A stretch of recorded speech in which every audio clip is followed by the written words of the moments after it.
you can look at the evolution of gaining command of the air, and initially we had unarmed aircraft patrolling the lines over fields of France in World War I.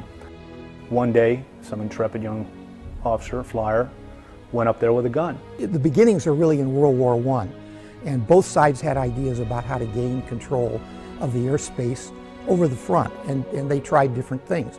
None of it worked very well, but in the end, the Allies simply were able to overwhelm the Germans because of their production capacity and their ability to train and field pilots. World War II is where air superiority and the recognition across the joint force came in, that you have to have air superiority in order to allow our surface forces to maneuver, to mass, and then to apply effects. Imagine, if you will, the opening scene from Saving Private Ryan and an undefeated German Air Force overhead. I think D-Day would have been imperiled, and if we had pulled it off, it would have been at a much higher cost that would have been unnecessary.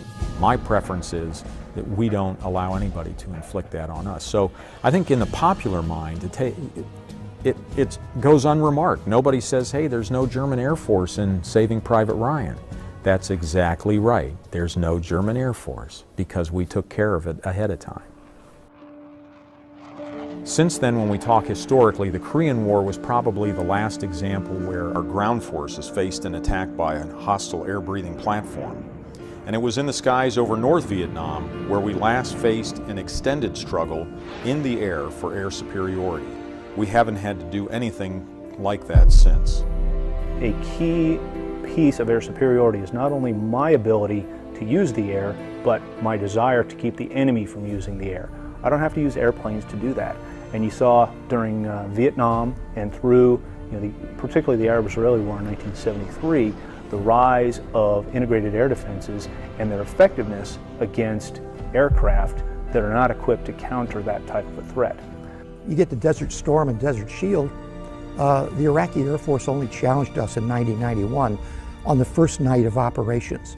But we went after air superiority by going after their airfields, and we put them out of action in a big way.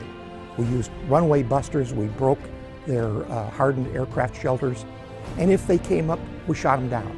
And we got air control and then air superiority very quickly in that war. But we had many more airplanes, we had many better pilots, better airframes. It was all kind of one-sided, to be perfectly frank. I don't know anybody in uniform, any sane military commander that would say, I really don't want or need air superiority. That it's the effect. It really shouldn't come down to how that effect is achieved. And oftentimes, I think we in the Air Force get into this do loop, if you will, of trying to talk about a technology when really what we are trying to talk about in the broadest sense is the effect that we're seeking to gain through that technology. This modern force that we're operating is now leading us down paths where we have created a joint force that is integrated under the umbrella of air power in a way that was previously unimaginable. My fear is that that assumption of air superiority moving forward will blind us to the way we plan to fight that joint force.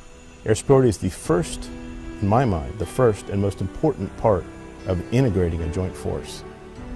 So what types of platforms, airframes, weapon systems do we need to gain and sustain air superiority?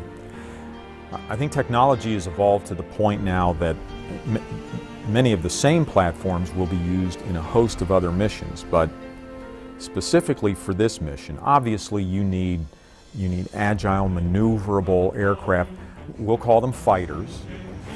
Those flying in an air-to-air role, but then are also capable of striking targets on the ground, that are capable of a certain degree of self-defense against enemy IADs, integrated air defenses on the ground. Another SAM launch, same location. So now we've got a situation where we're not only facing more capable air threats on a continuing basis, we're facing more capable surface-to-air threats, which present another challenge for our ability to seize control of the airspace and then use it while it's going on. So missiles with greater acquisition capability, greater range, greater maneuvering make it that much more challenging for us to grab and to seize and maintain that command of the air. If we just assume nobody's ever going to come up and meet us in the air, we've opened a window of vulnerability that they'd be idiots not to walk through. We have to make sure that we don't present them with that window of opportunity or create a window of vulnerability. If they have aircraft that can fly higher, faster, and farther, that presents a challenge for us to counter those specific types of threats. So we have to be able to reach as high, as fast, and as far as they are with either our aircraft or, more importantly, the weapons that we use to counter those. So the reality is this threshold between where we are and where our adversaries are is so great they don't even invest in trying to close that gap. They look for alternatives, less effective alternatives to challenge us. But we're changing also. Space and cyber are increasingly important to gaining air superiority in ways we do not traditionally think of today. Since World War II, airmen have recognized that they need to wage two fights. The first to gain air superiority, the second then to exploit that air superiority in support of the joint fight.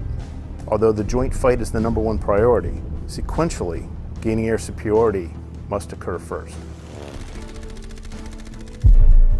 We will eventually move to a point where the capability exists to conduct air superiority missions without a man in the cockpit.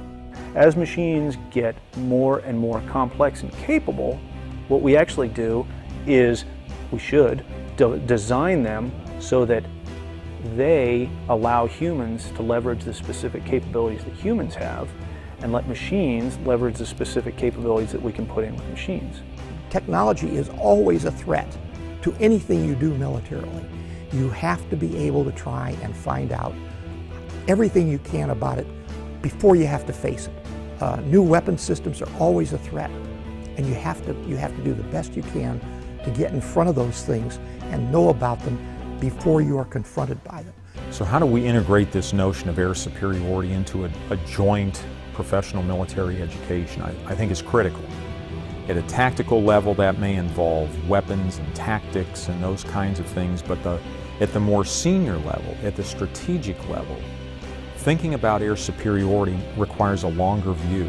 Those students need to be thinking about things like the industrial base, budget priorities. They also need to be thinking where that would fit in a broader campaign, the necessary conditions for attaining victory. We're all worried about what Chinese missiles can do and what Chinese aircraft can do, and that's part of air superiority. You got to be able to control those things if you go to war. Better not to go to war, but if you have to, you've got to be ready for it.